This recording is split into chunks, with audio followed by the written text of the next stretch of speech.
Ngayong full alert na po ang pulisya sa Metro Manila dahil sa pambobomba sa Hulosulu, doble higpit na rin sa MRT at LRT. Ultimo, bottled water at iba pang likido ay bawal nang ipasok. Nakatutok si Mark Salazar. Sa abalang istasyon ng LRT Monumento, in full operation ng mga X-ray na dinaraanan ng mga pasahero.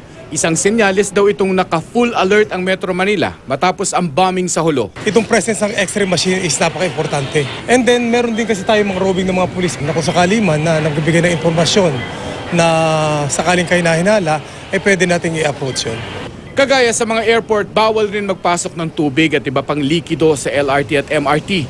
Kaya kumpiskado ang mga boting ito ng mineral water. Meron kasing ibang mga liquid items na pwede itong may mga chemicals na maaring harmful o gamitin ng ibang mga kasamahan natin para mag-cause ng harm sa iba. Wala raw banta sa Metro Manila ayon sa mas pinaigting raw na intelligence gathering. Yung kasi mga sympathizer and supporters could come and go, pupunta dito.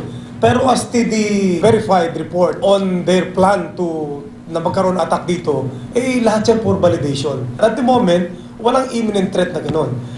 Pero hindi lang naman daw terror sympathizers ang binabantayan ng PNP. Pati rin daw ang mga election-related violence.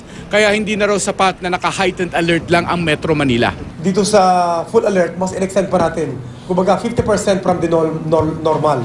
Nag-iikot si NCRPO Chief Guillermo Eleazar sa mga District Police Office para inspeksyonin ang mga nakalatag nilang security measures. Kasabay ng pagtiyak na walang namomonitor na banta sa Metro Manila, nanawagan din si Eleazar na wag nang ipasa ang di-beripikadong text messages na nagdudulot lang daw ng panic sa ating mga kababayan.